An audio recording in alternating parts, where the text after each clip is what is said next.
Hello, hello, hello, and welcome to my YouTube channel, The Musings of a Black Expat Woman. My name is Roxanne, and I currently live as a Black expat in Panama City, Panama, with my husband and teenage daughter. We have been living in Panama for over a year and a half, I can't believe it, but before that, we lived in Mexico City, Mexico for 6 years, and before that, we lived in Kobe, Japan for 3.5 years.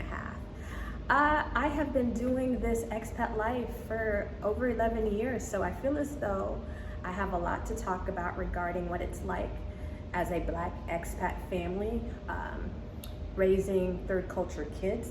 And I felt as though this is a voice that's missing on YouTube, cyberspace, just daily conversations with people. And I feel as though it's an important one to have because they are so many wonderful opportunities that happen when you're part of this expat circle.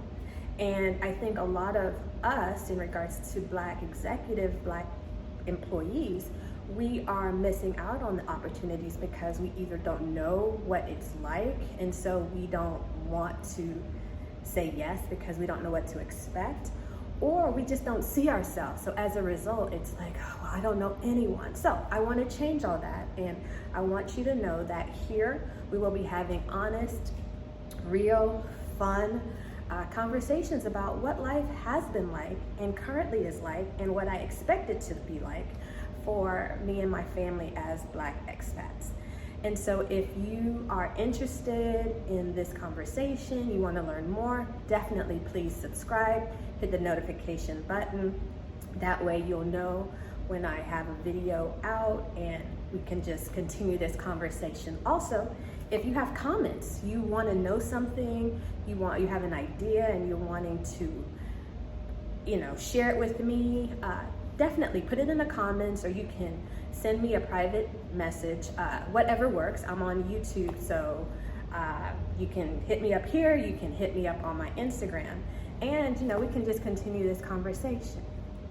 I was talking to a friend like myself, Black expat, with her moved internationally with her husband's company, has a child, and we got to talking about expenses. And regarding expenses, we started to talk about, when you get these offers, you're excited. Like, oh my gosh, my company wants to move me to whatever country that is. And you go, you look, you enjoy, and you're like, oh my gosh.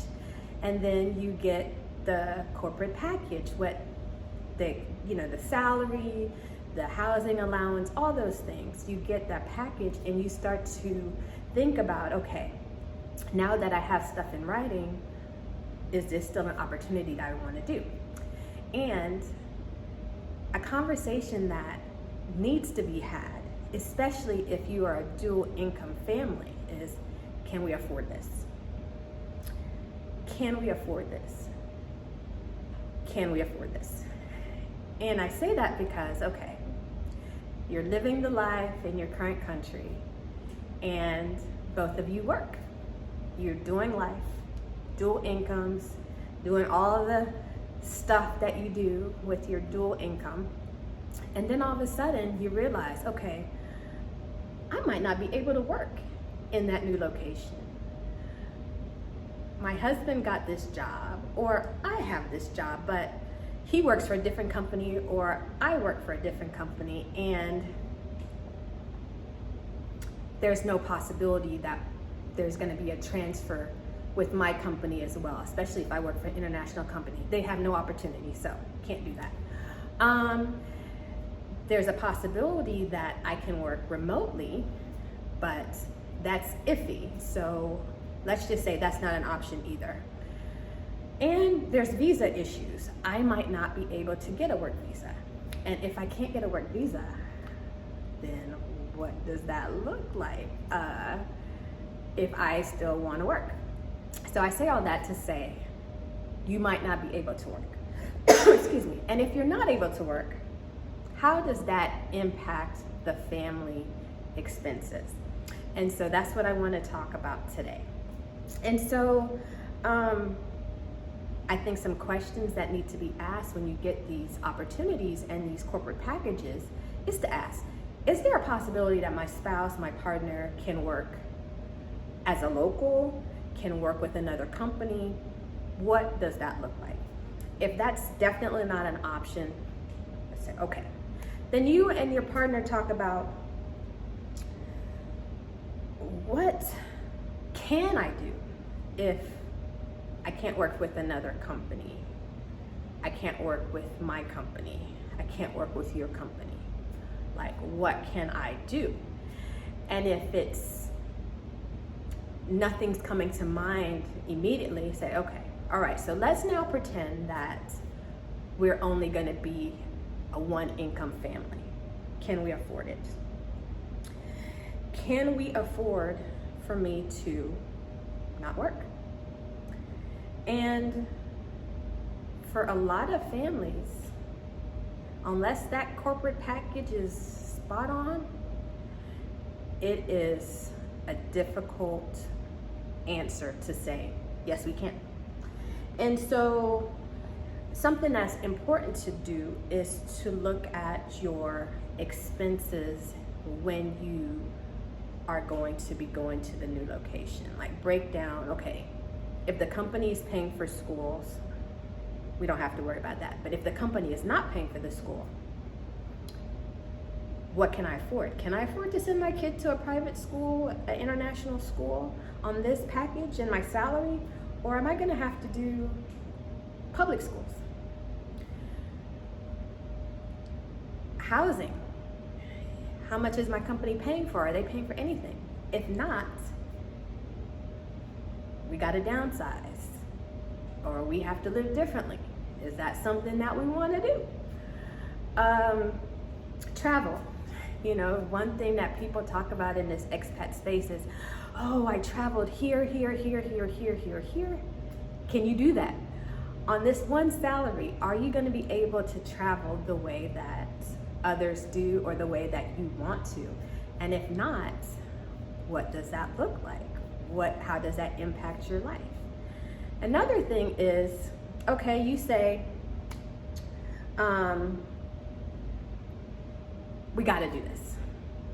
We have to do this. This is good for my career. It's good for the family. We have to do this. Then another conversation is pretty much saying, okay, we have to do this. It's good for your career. However, it's not good for mine. And as a result, we have to decide, do you go and do that career and I stay back here so that we can maintain this dual income household and our finances are not in disarray? And how would you feel if you were, say, in California doing your thing and your spouse who got this, or your partner who got this amazing opportunity for them, says, okay, I'm gonna go live in Beijing. Are you okay being a separated family? That partner or yourself, you see each other maybe every 2 or 3 months, if you can afford that. If not, deciding how frequently you guys can see each other. I know people who have done that, who have said, okay, we either have kids, they're in school and they are not able to disrupt that, or they are really good in sports and we're not able to disrupt that. However, that other partner felt as though, but this opportunity is just too good to be true. And so they've been a separated family. Some people, it works fine. Other people, it fizzles out real quick and they have to make a decision. Do I save my family? Or do I say, we gotta maybe separate because this is what I wanna do? So for me, we always said yes to the opportunities that we have talked about as a family. However, for instance, when we left Ohio to go to Japan, I had young children, so I'm a pediatric nurse. Well, I'm a nurse, I wasn't a pediatric nurse then. I could afford to put my license on hold and go with my husband, because at the time I wasn't very active in my career. I had young children and I was a PRN nurse as needed. It was fine. And when we came back from Japan to Ohio, I was all in, career going fine. When we got the opportunity to go from Ohio to Mexico, once again, my career was I wasn't PRN, but I was part-time because my kids were very busy. They were doing gymnastics and stuff at school, and I just wanted to be more hands-on with that. So good thing about being a nurse, I could do that. And then from Mexico to Panama was fine because my license for being a nurse has been on hold for a while. So for me, it was never a struggle. My biggest struggle was more, what am I going to do? How am I going to reinvent myself, since I'm an independent person? I like working, I like making money.